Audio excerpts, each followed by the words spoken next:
Okay, so a lot of people ask me, what is the best place to go to that I've lived? Now, I've lived in Korea, Japan, I've lived in Philippines, Thailand, Cambodia, and everyone asks, what's the best place?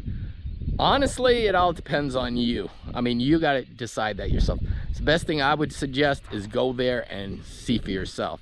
Now, my personal opinion is the expats in the Philippines, especially around Angeles City, are pretty much some people that will actually take advantage of you worse than the locals will.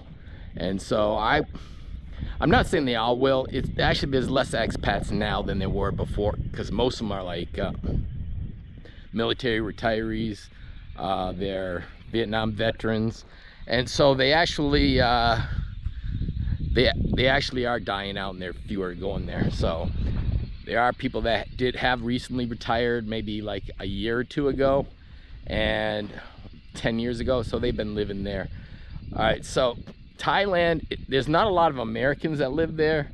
I'm gonna say probably something between 20 and 30,000 Americans live in Thailand. It might even be less than that, but I'm talking about the whole country, down in Phuket, Krabi, up in Pattaya, up in Bangkok. So it's not really a lot of expats that live there. And so the American expats there usually will stay themselves, the Brits will stay themselves, but they do, everybody in the expat community does come together and they do support each other. So I'm saying that Thailand would be a better for the expat community. That actually would work out there. Now, Cambodia on the other side is where a lot of degenerates go to. You'll find people with alcohol problems, drug problems, and these guys that pretty much will drink themselves stiff, go to school the next day and work, and still be hungover. And some of them will be drug addicts. They'll be addicted to drugs, and it's one of those things where sometimes you'll see 2020 coming by, if you know what I'm talking about. So that's one of those weird things that actually happen in Cambodia. So you really, I mean, Japan's really nice. It's going to have a totally different vibe. Basically, you just want to find an expat community. So the locals there will actually embrace you as long as you're respecting the culture. And this is with all the cultures. If you respect them, you act nice to them, you don't insult them, you try to embrace somewhat of the culture. Now, like in Japan, for once, if you do speak Japanese, they'll respect you, but at the same time, they're going to be thinking that you are invading into their privacy. So you know too much about them because you speak Japanese. In Cambodia, they'll love you because you are speaking the language. In the Philippines, you're going to be extra liked because you're speaking the language.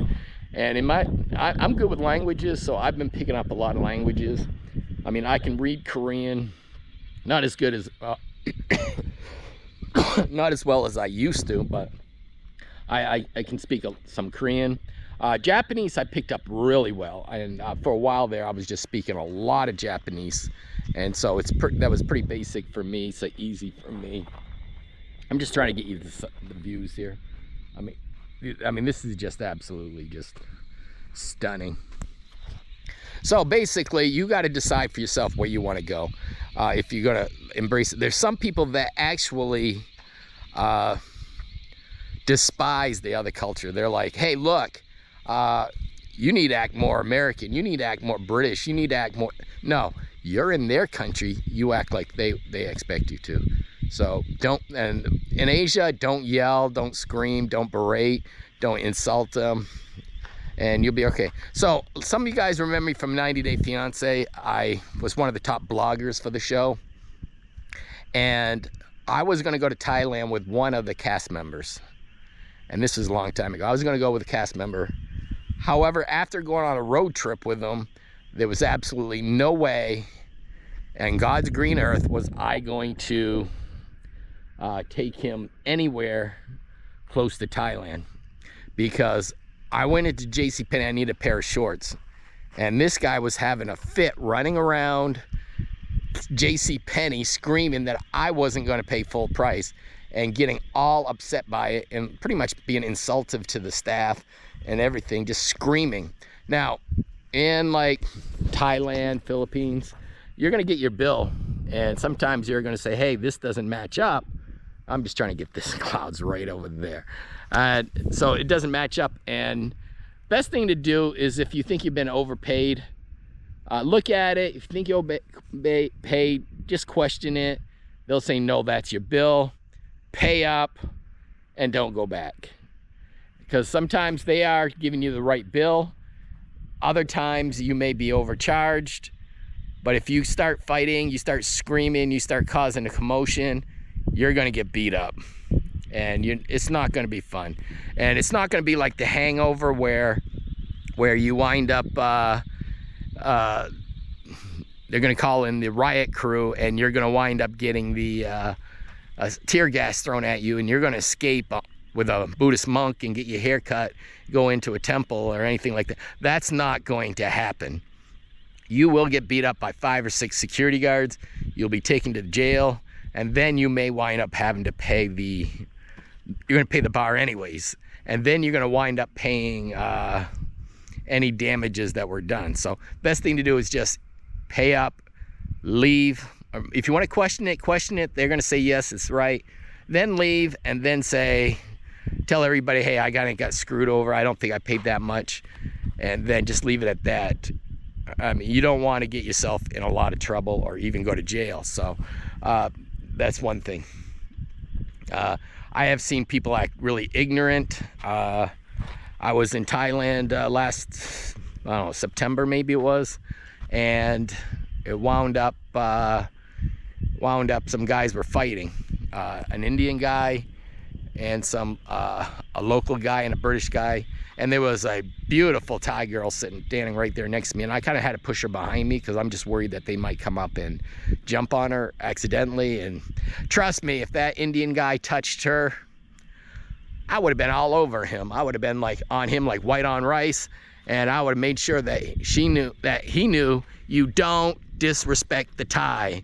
You know, respect the Thai. That's all I can say, is respect it. Respect all these cultures, because you're a guest in their country.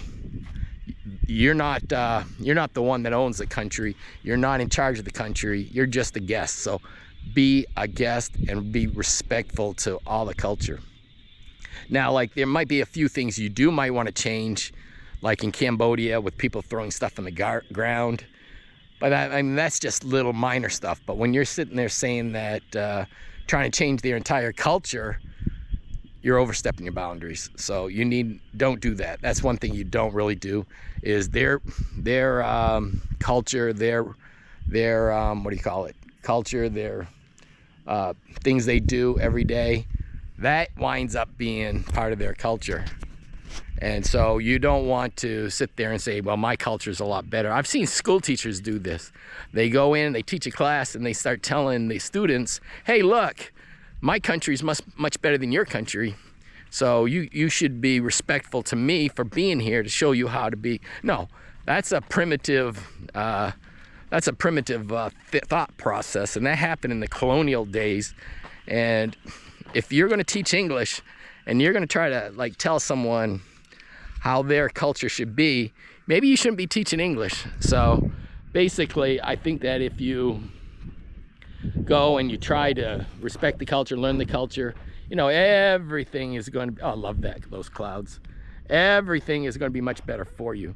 So learn the music, learn the language, learn the food. I've seen people sit there and just scream about how bad it was in the country. Now, this is a true story. They're screaming about how bad it is in the country, how they hate the service, how they hate the food, they hate the weather. I told them, why don't you go home? If you don't like it, just leave. Oh, no, I hate my own country. Well, I think you'd hate anywhere you want to be. So maybe you should just pack it up and leave, respect the country that you're in, and just enjoy yourself. So basically, you need to go to each country, eat the food, meet the people, see how they act, if it's something that you're interested in. I like the Caribbean. I like the vibe. I love Colombia. I love the vibe. But I'd rather be in Thailand, so if that says anything to you. So it's nothing bad about Colombia. I love Colombia. I've been to Colombia 3 times. I've been to the Dominican Republic 3 times. And I really love going. The food's wonderful. The weather's wonderful. The beaches are wonderful. And if you turn around and you go there, I'm going to get these mountains over here. You will really appreciate it. So, but honestly, you got to see what you like, what your best things for you, what you want to do. And if you can't figure it out, go to the next country until you find it. You will find one country that you really truly will like, and you will say, this is where I want to be. Thailand is where I want to be. Colombia is where I want to be. But I don't go to Colombia enough. So we'll find out if I go back to Colombia next year. We'll see what I'm going to do there, because I'm going to go to the Dominican Republic, maybe Brazil, and back to Colombia. So I've been to all 3 countries, and we'll be doing a tour of all 3 of them again. All right, so thank you very much, and I'll see you next time.